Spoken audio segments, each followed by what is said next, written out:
A Exército de Terracota é uma das descobertas arqueológicas mais célebres de toda a história da humanidade. Todo ano, milhões de pessoas se posicionam na beira daquelas fossas subterrâneas e ficam olhando fixamente para as fileiras de guerreiros de argila, achando que entendem o que estão vendo. Mas não entendem.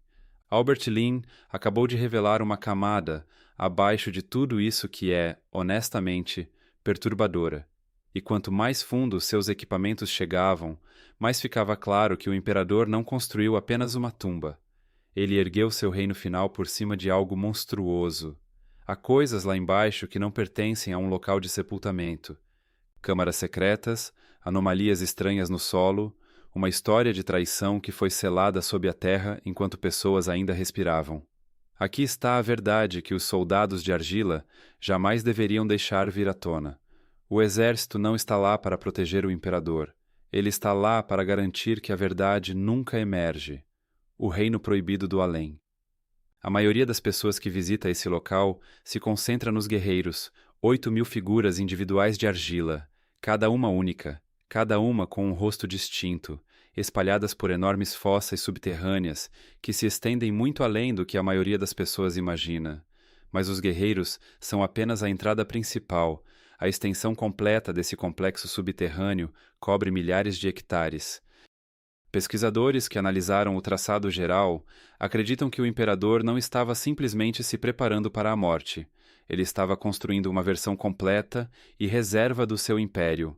Se o mundo lá em cima ruísse, se sua dinastia desmoronasse e seus inimigos vencessem, seu espírito ainda teria uma civilização inteira aguardando sob a terra, perfeita, permanente e completamente sob o seu controle.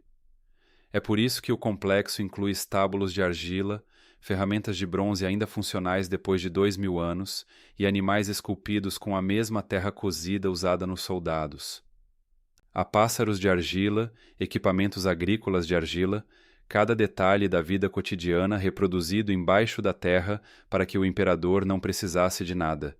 Mas existe uma teoria que vai muito além de uma simples preparação. Alguns pesquisadores acreditam que o imperador não estava apenas planejando para a morte, ele estava tentando derrotá-la. Passou décadas buscando obsessivamente uma poção de imortalidade, enviando expedições pelos confins do mundo conhecido, consultando místicos e alquimistas, consumindo substâncias que seus conselheiros afirmavam que prolongariam sua vida indefinidamente. Essa obsessão não era boato. Está documentada. Ele genuinamente acreditava que a morte era um problema com solução, e tinha os recursos de um império inteiro para investir nessa busca. Quando essas expedições voltaram de mãos vazias, ele voltou sua atenção para a própria tumba. Alguns estudiosos acreditam agora que todo o complexo não era um lugar de repouso, mas uma máquina, um vasto mecanismo ritualístico projetado para puxar sua alma de volta, através da fronteira entre a morte e a vida. Cada soldado de argila, cada canal de mercúrio líquido, cada estrela pintada no teto da câmara interna era um componente funcional dessa máquina, um mapa para que seu espírito encontrasse o caminho de volta. Parece superstição até você ver a precisão. Os soldados não estão virados em uma direção aleatória. Estão de frente para o leste, em direção aos territórios dos inimigos, que o imperador passou a vida conquistando. Ele não estava descansando. Mesmo na morte, estava posicionado para a próxima guerra. Cada detalhe era intencional. E o verdadeiro choque veio quando câmeras de alta resolução avançaram, além daqueles rostos de argila, e alcançaram os espaços escuros que se encontravam além deles. O investigador. Albert Lin não chegou a esse sítio da maneira como um visitante comum chega. Ele já compreendia o peso daquilo no qual estava entrando antes mesmo de desembarcar do avião. Lin não é o tipo de pesquisador que se aproxima de um mistério com uma pá e um caderno. Ele trabalha com ferramentas criadas para encontrar coisas que não deveriam ser encontradas. Tecnologia de escaneamento originalmente desenvolvida para localizar objetos enterrados em zonas de conflito ativo. Instrumentos capazes de ler a Terra da mesma forma que um raio-x lê um corpo. Seu trabalho é reconhecido nos mais altos níveis da área em âmbito internacional. Ele já atuou em alguns dos ambientes arqueológicos mais sensíveis do planeta. Mesmo assim, nada disso o preparou completamente para o que o governo chinês estava aguardando aqui há décadas. Por décadas a fio, conseguir acesso às áreas restritas desse local era praticamente impossível. As seções mais sensíveis permaneceram sob rígido controle governamental por geração após geração. Voos de drones sobre todo o complexo eram terminantemente proibidos. Cada varredura exigia autorização dos mais altos escalões de supervisão. Até pesquisadores chineses com décadas de experiência no local frequentemente trabalhavam sem conhecer o quadro completo do que estava sob seus pés. A informação era compartimentada de forma deliberada. Equipes diferentes conheciam partes diferentes. Ninguém fora de um círculo muito reduzido sabia tudo. De alguma forma, Lin conseguiu permissão para ir onde nenhum investigador estrangeiro jamais havia sido autorizado a entrar. Como essa permissão foi obtida, nunca foi completamente explicado. Desde o momento em que sua equipe pisou no local, a tensão foi imediata e quase física. Oficiais uniformizados monitoravam cada movimento seu. Examinavam cada peça do equipamento antes de permitir a entrada. Cada voo de drone exigia uma solicitação formal separada. Cada varredura era conduzida com alguém parado diretamente atrás dele, observando a tela enquanto os dados chegavam. Enquanto sua equipe montava os instrumentos dentro das fossas, o ar parecia denso de um jeito que nada tinha a ver com a profundidade ou a temperatura. Lin disse depois que ficar no centro do complexo era como estar num espaço que não havia sido construído para os vivos. A observação não é metafórica. Pouquíssimas pessoas já tinham se posicionado naqueles locais específicos. Ainda menos tinham tido permissão de apontar instrumentos para o que estava por baixo. Ele percorreu câmaras seladas há mais de 2000 anos. Os soldados de argila se erguiam em todas as direções, alguns posicionados como se estivessem a instantes de empunhar uma arma, outros sustentando uma imobilidade que parecia mais perturbadora do que qualquer agressão. Ele viu carruagens com rodas ainda estruturalmente intactas, cavalariças com cavalos de argila pousados no meio de um passo, como se aguardassem um cavaleiro que jamais viria, espadas de bronze e pontas de lança que ainda hoje seriam capazes de ferir, ferramentas deixadas no meio de uma tarefa, como se o trabalhador tivesse simplesmente saído e nunca mais voltado. Cada fossa era um instante congelado, um ambiente onde o tempo simplesmente parou e assim permaneceu. Mas Lin não estava ali para contemplar a arte. Estava ali para encontrar o que o olho humano não conseguia ver, o que os scanners revelassem. Seus drones subiram carregando os instrumentos de varredura mais avançados disponíveis. No solo, sua equipe deslocava sistemas de radar em varridas cuidadosas pelo chão, lendo a terra a dezenas de metros abaixo de suas botas. Enquanto observava as fileiras de soldados silenciosos lá de cima, um desconforto foi se instalando sobre a equipe, crescendo a cada hora que passava. A beleza das esculturas parecia cumprir uma função, atraindo o olhar para cima e para fora, mantendo essa atenção na superfície, longe do que quer que estivesse embaixo. Não era paranoia, era reconhecimento de padrões. Algo estava esperando para ser encontrado, algo que o imperador havia despendido um esforço enorme para garantir que ninguém jamais encontrasse. A população local ao redor desse local sempre o conheceu como um lugar amaldiçoado. Essa reputação antecede a descoberta de 1974 por séculos. Os agricultores que abriram passagem para a primeira fossa disseram que suas vidas foram permanentemente transformadas pelo que desenterraram. Alguns perderam suas terras para desapropriação governamental. Outros perderam a saúde em circunstâncias que nunca foram claramente explicadas.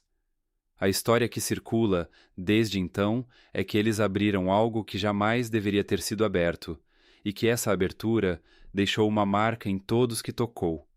Lin precisou deixar isso de lado. Ele é um cientista, mas até um cientista carrega algo quando entra num espaço onde milhares de pessoas encontraram um fim violento sob camadas de argila e silêncio.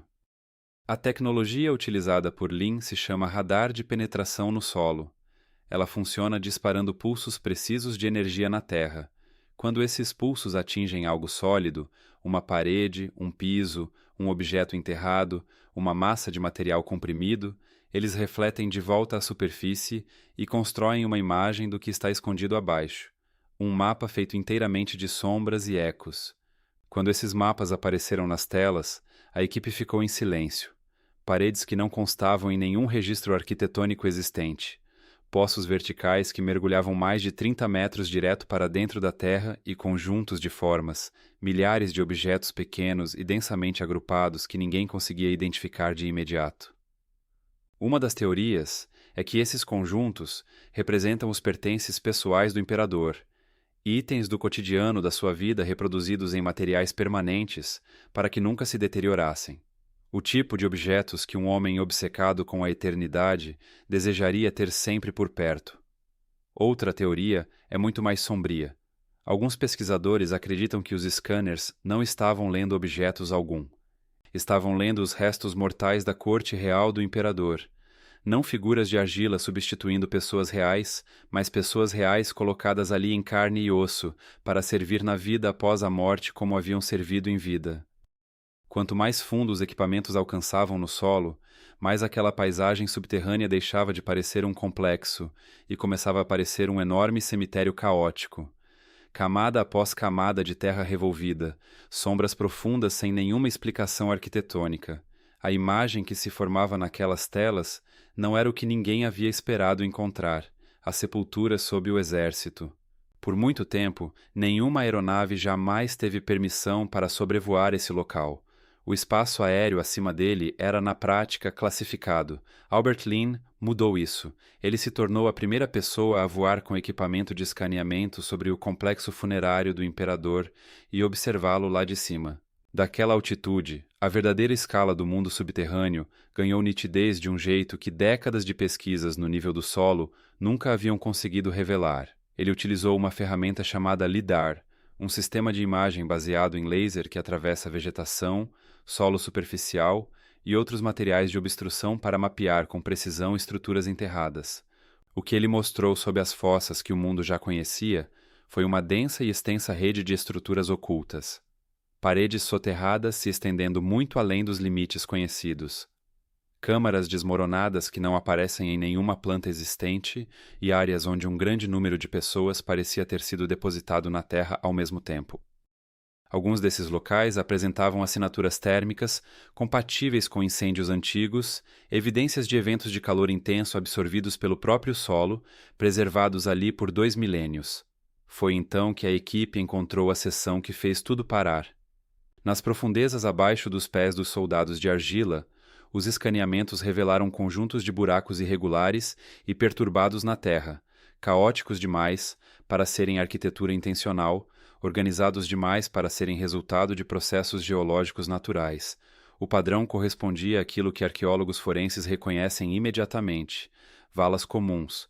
O solo nessas áreas estava danificado de uma forma específica, comprimido e fraturado em padrões compatíveis com uma força enorme aplicada de forma repentina. Não o peso gradual e uniforme do tempo e da terra se acomodando, mas a força violenta e concentrada de algo catastrófico. Linhas de fratura atravessando a estratigrafia, formas densas e espalhadas correspondentes a restos humanos. Lin olhou para os dados e ficou em silêncio por um longo momento. Ele já havia visto dados difíceis antes. Isso era diferente. O que existe sob o exército de argila não é simplesmente um palácio para um governante morto. É um cemitério. E não é um cemitério para pessoas que foram honradas. Os registros históricos afirmam que 700 mil pessoas foram recrutadas à força para construir esse complexo. 700 mil. A construção levou décadas. Pessoas chegavam de toda a China e não voltavam para casa. Por muito tempo, os historiadores presumiram que foram liberadas quando o trabalho acabou, dispersas de volta às suas aldeias e fazendas. Os dados dos escaneamentos sugerem uma explicação diferente. Se ao menos uma fração desses trabalhadores foi selada lá dentro, quando a construção foi concluída, o exército de terracota está erguido sobre um dos maiores locais de sepultamento em massa da história da civilização humana. A teoria que circula há séculos é que o imperador usou o projeto de construção como uma ferramenta deliberada de eliminação. Pessoas que ele considerava ameaças, rivais políticos, dissidentes, Qualquer um que tivesse visto ou soubesse demais era designado para os canteiros de obras sob o pretexto de serviço nacional. E então, quando sua utilidade se esgotava, providências eram tomadas para garantir que jamais saíssem de lá. Os dados do radar tornavam essa teoria muito difícil de ignorar. Os padrões de perturbação do solo eram compatíveis com movimentos violentos, o que geólogos forenses chamam de camadas de luta, terra que foi misturada e comprimida por corpos em movimento. Os túneis parecem ter sido selados pelo lado de fora, enquanto havia pessoas ainda dentro. E nos níveis mais profundos, os escaneamentos captaram assinaturas compatíveis com componentes metálicos, possíveis vestígios das armadilhas de besta mecânica descritas em relatos antigos. Dispositivos projetados para disparar contra qualquer um que entrasse nos túneis selados sem autorização. A maioria dos pesquisadores havia presumido que os mecanismos de gatilho em madeira teriam apodrecido ao longo de 2000 anos. Os componentes de bronze são uma questão completamente diferente. O sistema de escaneamento também encontrou algo que nenhuma pesquisa anterior havia detectado: uma estrutura piramidal de terra densamente compactada, soterrada diretamente abaixo do monte principal, tão completamente oculta que é invisível a partir da superfície. Um segredo dentro de um segredo. Tudo aquilo que o imperador considerava mais essencial foi enterrado sob todo o restante, protegido por camadas e mais camadas de pedra, terra, argila, soldados de barro e os corpos das pessoas que os construíram. As fileiras perfeitas de guerreiros lá em cima não foram dispostas por beleza ou cerimônia, foram organizadas como um selo. O que estavam cobrindo não era glória, era o verdadeiro custo de construir um império concebido para durar para sempre, o príncipe que morreu na escuridão. Perto do centro do escaneamento, a equipe identificou uma anomalia que não se encaixava no padrão ao redor. Abaixo da disposição organizada das câmaras conhecidas, havia um único vazio isolado, mais antigo do que as estruturas ao redor, escavado consideravelmente mais fundo, como se quem o colocou ali quisesse que ficasse abaixo de tudo, invisível, inacessível e esquecido por escolha deliberada. Dentro desse vazio havia um único esqueleto. Essa pessoa não havia sido descartada como as outras. Os ossos estavam dispostos com um cuidado evidente. Pertenciam a um homem jovem, provavelmente no início dos seus 20 anos. Os objetos encontrados próximos aos restos mortais não eram pertences de um trabalhador ou de um prisioneiro.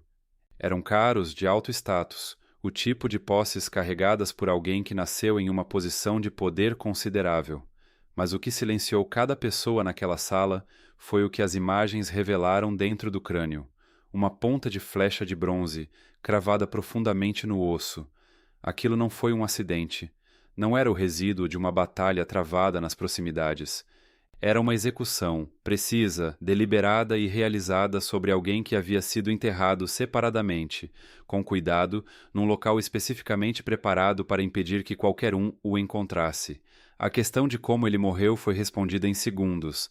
A questão de quem ele era levou mais tempo, e a resposta que surgiu foi profundamente perturbadora.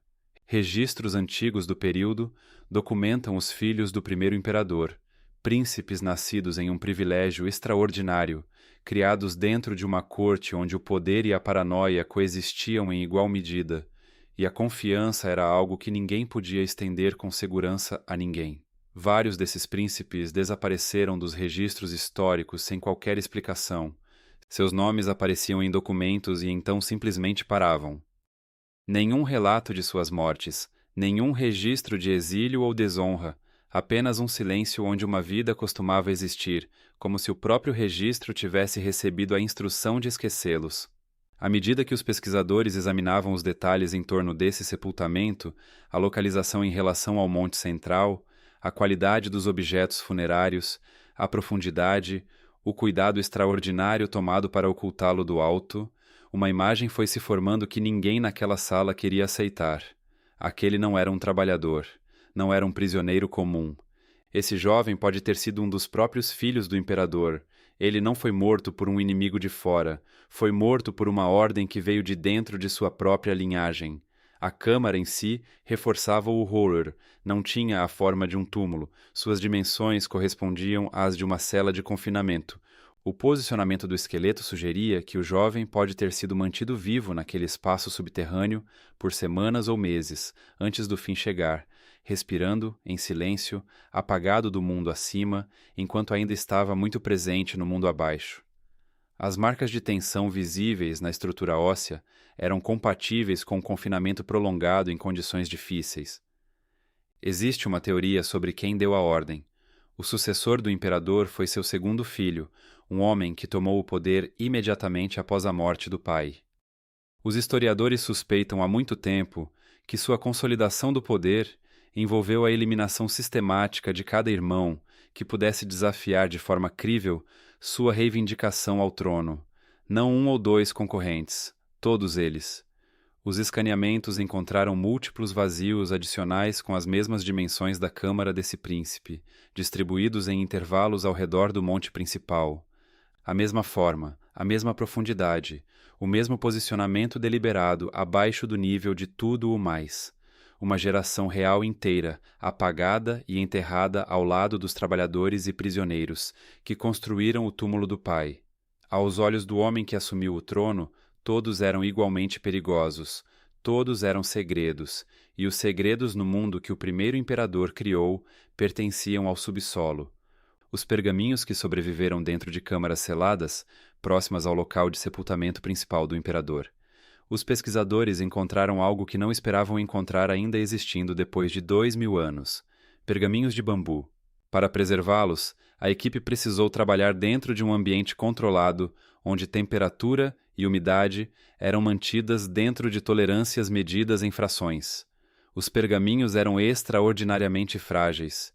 A exposição às condições erradas por apenas alguns minutos poderia tê-los destruído permanentemente. O processo de abri-los foi minucioso, um trabalho de semanas e não de dias.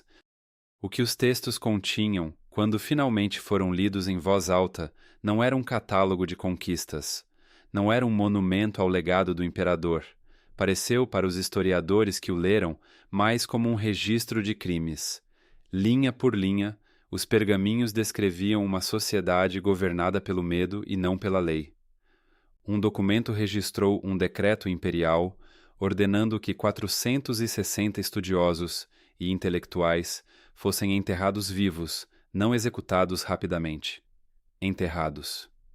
A ofensa era manter ideias filosóficas e históricas que o imperador não havia sancionado, ideias que sugeriam que outras formas de organizar o mundo eram possíveis, que seu poder não era o único tipo de poder. Outros pergaminhos documentavam a queima sistemática de livros por toda a China. Não apenas textos políticos, mas história, filosofia, ciência, conhecimento médico, a destruição deliberada de qualquer pensamento registrado que pudesse oferecer a alguém uma estrutura para questionar a autoridade absoluta do imperador. Alguns dos documentos mais perturbadores eram confissões assinadas por engenheiros, construtores e artesãos que haviam trabalhado no complexo do túmulo. Ler as acusações contra eles é uma experiência profundamente desconfortável. Alguns foram acusados de abrigar pensamentos críticos sobre os métodos do imperador, outros de velocidade insuficiente, outros de associações com pessoas que elas próprias haviam sido acusadas de algo. A cadeia de acusações se estendia para fora em todas as direções sem nenhum limite lógico. As confissões foram extraídas, registradas, arquivadas, e então as pessoas que as assinaram se juntaram aos milhares que já estavam sob a argila. Cada pessoa naquele canteiro de obras estava sendo vigiada. Cada ação era avaliada. Cada relacionamento era uma responsabilidade em potencial. Uma palavra errada, um momento de hesitação visível, uma acusação de um colega com algo a ganhar, e você se tornava parte da fundação em vez de alguém que trabalhava nela. Enquanto os historiadores liam aqueles textos em voz alta dentro do complexo, Lin ficou em silêncio e observou os soldados de argila. Ele disse depois que, naquele momento, as figuras mudaram diante dele. Deixaram de ser obras de arte extraordinárias. Deixaram de ser símbolos de poder militar, ambição imperial ou habilidade de artesãos antigos. Tornaram-se aquilo que sempre foram de verdade, uma guarnição permanente posicionada em formação sobre um lugar construído sobre sofrimento e silêncio imposto, montando guarda para garantir que esse sofrimento permanecesse enterrado. Os pergaminhos também documentavam, com um nível de detalhe que os relatos históricos secundários só tinham capturado parcialmente, a obsessão do imperador com a imortalidade. Ele enviou frotas de navios carregando milhares de jovens, homens e mulheres, à procura de uma ilha lendária na extremidade do mundo, onde se dizia que imortais guardavam uma poção capaz de vencer a morte. Esses navios jamais voltaram. A interpretação mais perturbadora para o seu desaparecimento é a de que eles não se perderam no mar.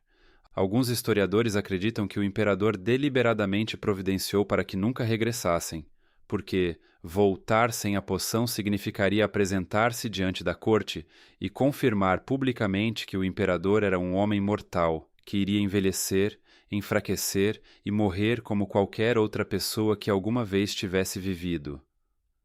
Os navios que desapareceram podem ter sido silenciados exatamente pela mesma razão que tudo o mais nessa história foi silenciado. Certas seções dos pergaminhos ainda resistem a uma tradução completa nos dias de hoje. Algumas passagens parecem descrever um processo para dar vida às figuras de argila, animando o exército por meio de respiração e intenção. Se isso foi concebido como uma instrução literal, ou como linguagem simbólica inserida num contexto ritual, ainda é alvo de debate entre os estudiosos. O que isso confirma, sem qualquer margem de dúvida, é que a crença do imperador nos mecanismos do sobrenatural era genuína. Ele não executava cerimônias para impressionar os seus súditos. Ele acreditava que o exército de argila, no momento certo, se levantaria. E os pergaminhos descrevem algo enterrado sob a câmara principal que nenhuma escavação moderna jamais localizou. Uma sala contendo ouro e joias, numa escala que os textos antigos mal conseguem descrever. Os rastreamentos detectaram um espaço vazio enorme, com aproximadamente 3 andares completos de altura, posicionado diretamente abaixo do piso central do palácio. Tudo indica que é real. Tudo indica que corresponde à descrição, mas os pergaminhos trazem um aviso associado a ela. O tesouro está banhado no veneno das estrelas. Essa expressão é quase certamente uma referência ao Mercúrio. E é no Mercúrio que esta história chega ao seu capítulo final e mais perigoso, o veneno que tudo guarda. Bem no centro de todo o complexo existe um local que ninguém jamais abriu. Nenhum arqueólogo, nenhum funcionário do governo, nenhum pesquisador atuando em qualquer nível de autorização. Ninguém. O túmulo principal do primeiro imperador da China está selado há mais de 2000 anos e permanece selado até hoje. Não porque as pessoas não tenham querido abri-lo, mas porque temem o que pode acontecer se o fizerem. As amostras de solo retiradas do terreno ao redor do Monte Central não mostram níveis de mercúrio levemente elevados. Elas revelam concentrações centenas de vezes superiores a qualquer coisa que ocorra naturalmente. Relatos escritos antigos descrevem os arquitetos do imperador projetando rios de mercúrio líquido para fluir continuamente por uma maquete do seu palácio dentro da câmara funerária. Um império em miniatura de prata correndo eternamente sob a terra. O palácio acima, em miniatura permanente abaixo. Durante muito tempo, esses relatos foram classificados como lenda, exagero. O tipo de história que cresce a cada geração de repetição. As leituras do solo confirmam que o núcleo da história não é exagero. É documentação. Se a câmara principal fosse aberta hoje, a atmosfera pressurizada que se foi acumulando no seu interior ao longo de 2000 anos se dispersaria para o exterior num instante. O vapor de mercúrio nas concentrações indicadas pelos dados do solo é agudamente tóxico. A exposição letal pode ocorrer em poucos minutos a concentrações muito inferiores às que os dados aqui sugerem. O que começaria como a escavação arqueológica mais significativa da história moderna poderia tornar-se um evento com múltiplas vítimas antes que alguém tivesse tempo de reagir. E essa não é a única ameaça. Na década de 80, investigadores abriram pela primeira vez uma das câmaras subsidiárias menores. Eles observaram, enquanto a tinta dos soldados de argila, cores preservadas em perfeito estado, por mais de 2 milênios, começava a descascar em segundos após a exposição ao ar livre. A mudança de pressão e umidade desencadeou uma reação química irreversível. Cores que haviam sobrevivido 2000 anos desapareceram antes que alguém pudesse fazer qualquer coisa. Se a câmara principal do imperador contiver estruturas de madeira, tecidos de seda ou superfícies pintadas, abrir o túmulo poderá apagar a própria história que ele guarda. A descoberta e a destruição aconteceriam ao mesmo tempo. Os escaneamentos de Lynn na estrutura central só aprofundaram ainda mais o mistério. Os dados correspondiam aos registros antigos sobre o que existe dentro da câmara selada, mas uma conclusão ficou absolutamente clara. O imperador projetou esse lugar para permanecer selado para sempre. O mercúrio, as armadilhas mecânicas, a profundidade imensa e as camadas de sepultamento foram todos engenhosamente criados para impedir que gerações futuras entrassem. Ele sabia que alguém tentaria, mais cedo ou mais tarde. Até agora, o mundo tem respeitado esse projeto, não por admiração ao imperador, mas porque os pesquisadores compreendem as consequências de abrir uma câmara que jamais deveria ser perturbada. O exército de terracota não é simplesmente um monumento ao poder ou à lealdade, ele é uma tampa. Sob os milhares de soldados de argila estão enterrados os trabalhadores que morreram no local. Inimigos políticos apagados da história, estudiosos executados por suas ideias e príncipes mortos para garantir o trono do imperador. 8.000 guerreiros ainda permanecem em formação perfeita, voltados para o leste, guardando segredos que nunca deveriam ter testemunhas. Albert Lynn entrou no local como cientista e saiu com evidências que confirmaram o que os registros antigos há muito sugeriam. Uma das maiores maravilhas arqueológicas do mundo pode também ser uma das maiores cenas de crime da história. A questão real não é se algo mais aterrorizante do que Mercúrio e armadilhas antigas aguarda dentro da câmara final. É se estamos preparados para descobrir a verdade. Deixe sua opinião nos comentários. Se essa história mudou a forma como você enxerga a história, curta e se inscreva, porque alguns dos maiores segredos da humanidade podem ainda estar enterrados lá embaixo. Obrigado por assistir.